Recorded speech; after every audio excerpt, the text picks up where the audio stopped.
എല്ലാ കൂട്ടർക്കും സദേൺ ഡയറീസിൻ്റെ പുതിയൊരു വീഡിയോയിലേക്ക് സ്വാഗതം. അപ്പോൾ ഇന്നത്തെ നമ്മുടെ വീഡിയോയിൽ തമിഴ്നാട്ടിലെ തെങ്കാശി ജില്ലയിലുള്ള പ്രസിദ്ധമായിട്ടുള്ള തിരുമല കുമാരസ്വാമി ക്ഷേത്രത്തിൽ പോയതിൻ്റെ ഒരു വീഡിയോ ആണ്. അതിലെ കുറച്ച് കാഴ്ചകളാണ് ഉൾപ്പെടുത്തിയിരിക്കുന്നത്. അപ്പം എന്നത്തെയും പോലെ ഞാൻ എൻ്റെ യാത്ര ആരംഭിച്ചിരിക്കുന്നത് കോട്ടയം റെയിൽവേ സ്റ്റേഷനിൽ നിന്നാണ്. അപ്പോൾ എൻ്റെ നാടായിട്ടുള്ള കോട്ടയത്ത് നിന്നാണ് യാത്ര ആരംഭിച്ചിരിക്കുന്നത്. അപ്പം കോട്ടയം റെയിൽവേ സ്റ്റേഷനിൽ നിന്ന് എല്ലാ ദിവസവും പുറപ്പെടുന്ന മധുര എക്സ്പ്രസ്സിന്, അതായത് ഗുരുവായൂരിൽ നിന്നാണ് ഈ ട്രെയിൻ പുറപ്പെടുന്നത്. ഗുരുവായൂരിൽ നിന്ന് നമ്മുടെ കോട്ടയം വഴി കൊല്ലം, ചെങ്കോട്ട, തെങ്കാശി വഴി മധുരയിലേക്ക് എത്തുന്ന മധുര എക്സ്പ്രസ്സിനാണ് ഇന്നത്തെ യാത്ര. അപ്പം ഇതിൻ്റെ ട്രെയിൻ നമ്പർ എന്ന് പറയുന്നത് 16328 എന്നാണ് ട്രെയിൻ നമ്പർ. കൊല്ലത്ത് നിന്ന് ബസ് മാർഗം വളരെ എളുപ്പം എത്തിച്ചേരാൻ പറ്റുന്ന ഒരു പട്ടണമാണ് തെങ്കാശി. എന്നിരുന്നാൽ പോലും നമുക്ക് ഈ ട്രെയിനിൽ സഞ്ചരിക്കുമ്പോൾ കിട്ടുന്ന ഒരു മനോഹാരിത നമുക്കത് ബസ്സിൽ സഞ്ചരിച്ചാൽ കിട്ടില്ല. കാരണം പ്രത്യേകിച്ച് ഈ ഒരു കൊല്ലം, ചെങ്കോട്ട, തെങ്കാശി ഈ ഒരു റെയിൽവേ റൂട്ടിൻ്റെ മനോഹാരിത വേറെ ബസ്സിൽ കൂടി സഞ്ചരിച്ചാൽ കിട്ടില്ല. അതുപോലെ തന്നെ ഈ ഒരു റെയിൽവേ റൂട്ടിൻ്റെ പ്രധാനപ്പെട്ട ആകർഷണങ്ങളിലൊന്നാണ് ഈ കാണുന്ന 13 കണ്ടപ്പാലം. അതായത് ഇത് കൊല്ലം ജില്ലയിലെ കഴുതുരുട്ടിയാണ് സ്ഥലം. 1904 ബ്രിട്ടീഷുകാരുടെ നേതൃത്വത്തിൽ നിർമ്മിച്ചിട്ടുള്ള ഒരു പാലമാണിത്. ഇന്നും അതിൻ്റെ മനോഹാരിത ചോർന്നു പോകാത്ത രീതിയിൽ അത് അറ്റകുറ്റപ്പണികളൊക്കെ ചെയ്ത് നമ്മുടെ ഇന്ത്യൻ റെയിൽവേ അത് നിലനിർത്തി പോകുന്നു. നമ്മുടെയൊക്കെ വിരസത മൂടിയ ജീവിതത്തിൽ പ്രകൃതിയുടെ വിസ്മയ കാഴ്ചകളിലൂടെ മാനസിക ഉന്മേഷം ലഭിക്കാൻ ഇതുപോലുള്ള യാത്രകൾക്ക് സാധിക്കും എന്നുറപ്പാണ്. കോട്ടയത്ത് നിന്ന് ചെങ്കോട്ട റെയിൽവേ സ്റ്റേഷൻ വരെ എനിക്കായിട്ടുള്ള ടിക്കറ്റ് ചാർജ് 75 രൂപയാണ്. അപ്പോൾ ചെങ്കോട്ട റെയിൽവേ സ്റ്റേഷനിൽ ഇറങ്ങിയിട്ട് അവിടെ നിന്ന് ഒന്നെങ്കിൽ ബസ് മാർഗം അല്ലെങ്കിൽ ഓട്ടോയ്ക്കോ നമുക്ക് ഈ കാണുന്ന തിരുമല ക്ഷേത്രത്തിൽ എത്തിച്ചേരാം. അപ്പോൾ ഞാൻ പോയ സമയത്ത് ബസ്സില്ലായിരുന്നു, അതുകൊണ്ട് ഞാൻ ഓട്ടോയിലാണ് വന്നത്. അപ്പം വേറൊരു ഫാമിലി ഉണ്ടായിരുന്നു. അപ്പം അതുകൊണ്ട് എനിക്കായിട്ടുള്ളത് ഏകദേശം 50 രൂപ, ഷെയർ ഓട്ടോയ്ക്ക് 50 രൂപയ്ക്ക് ഞാൻ ഈ കാണുന്ന തിരുമല ക്ഷേത്രത്തിൽ എത്തിച്ചേർന്നു. പിന്നെ പതിയെ പടികളൊക്കെ കയറി ക്ഷേത്രത്തിൻ്റെ മുകളിലേക്ക് എത്തിച്ചേരുകയാണ്. അപ്പം താഴെ നിന്ന് ഏകദേശം 625ഓളം പടികളാണ് മുകളിലേക്ക് എത്തിച്ചേരാനായിട്ടുള്ളത്. അപ്പം നമ്മുടെ ക്ഷേത്രത്തിനെക്കുറിച്ച് പറയുകയാണെങ്കിൽ തമിഴ്നാട്ടിലെ തെങ്കാശി ജില്ലയിലാണ് പ്രശസ്തമായിട്ടുള്ള ഈ ഒരു തിരുമല കുമാരസ്വാമി ക്ഷേത്രം സ്ഥിതി ചെയ്യുന്നത്.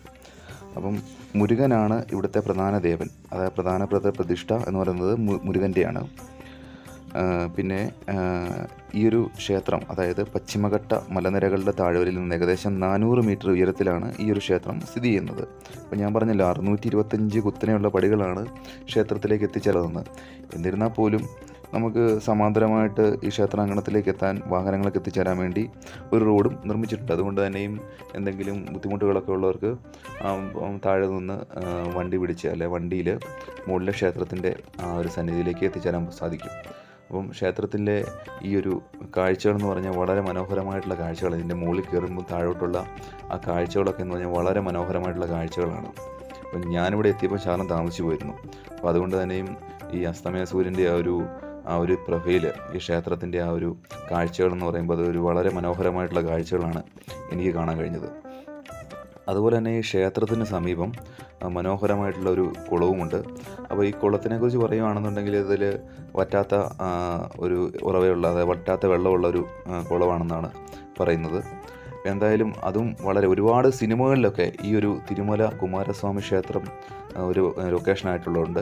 നമ്മുടെ ഈ ലേറ്റസ്റ്റായിട്ട് റിലീസായിട്ടുള്ള പുഷ്പ എന്ന് പറഞ്ഞ സിനിമയിൽ ഈ ക്ഷേത്രത്തിലെ ഒരുപാട് ഭാഗങ്ങൾ ചിത്രീകരിച്ചിട്ടുണ്ട്. അപ്പോൾ എന്തായാലും ഈ ഒരു സമയത്ത് വന്നതുകൊണ്ട് തന്നെ ഞാൻ പറഞ്ഞല്ലോ, ഈ ഒരു അസ്തമയ സൂര്യൻ്റെ ആ ഒരു ബാക്ക്ഗ്രൗണ്ടിൽ ആ ക്ഷേത്രം നമുക്ക് കാണുക എന്ന് പറഞ്ഞാൽ നേരിട്ട് കാണുമ്പോൾ നമുക്ക് വളരെ മനോഹരമാണ്. എന്തായാലും എനിക്ക് ഒരുപാട് ക്ലാരിറ്റിയിലൊന്നും വീഡിയോ ഷൂട്ട് ചെയ്യാൻ പറ്റിയില്ല. കാരണം എന്താണെന്ന് പറഞ്ഞാൽ ലൈറ്റൊക്കെ പോയിക്കൊണ്ടിരിക്കുന്ന സമയമായിരുന്നു. എങ്കിൽ പോലും ആ ഒരു പരിമിതമായ സൗകര്യങ്ങളിൽ കൂടെ നമുക്ക് ക്ഷേത്രത്തിൻ്റെ കാഴ്ചകൾ പരമാവധി നിങ്ങളിലേക്ക് എത്തിക്കാൻ സാധിച്ചു എന്നുള്ളതൊരു സന്തോഷമുണ്ട്.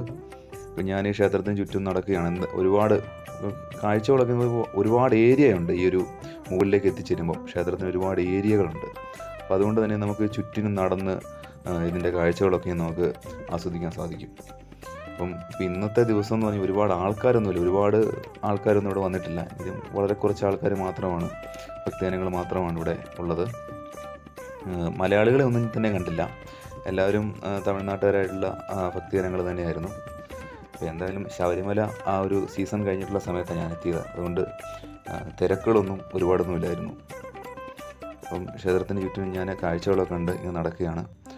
ഞാൻ അകത്ത് കയറി തൊഴുതായിരുന്നു. അകത്ത് കയറി തൊഴുതിട്ടാണ് ഇതിൻ്റെ പുറത്തുള്ള കാഴ്ചകൾ ഷൂട്ട് ചെയ്തിട്ടുള്ളത്. ഇതിനകത്തേക്ക്, ക്ഷേത്രത്തിനകത്തേക്ക് വീഡിയോഗ്രാഫി ഒന്നും അലൗഡല്ല. അതുകൊണ്ട് തന്നെ ആദ്യം തന്നെ ഞാൻ കയറി തൊഴുതു.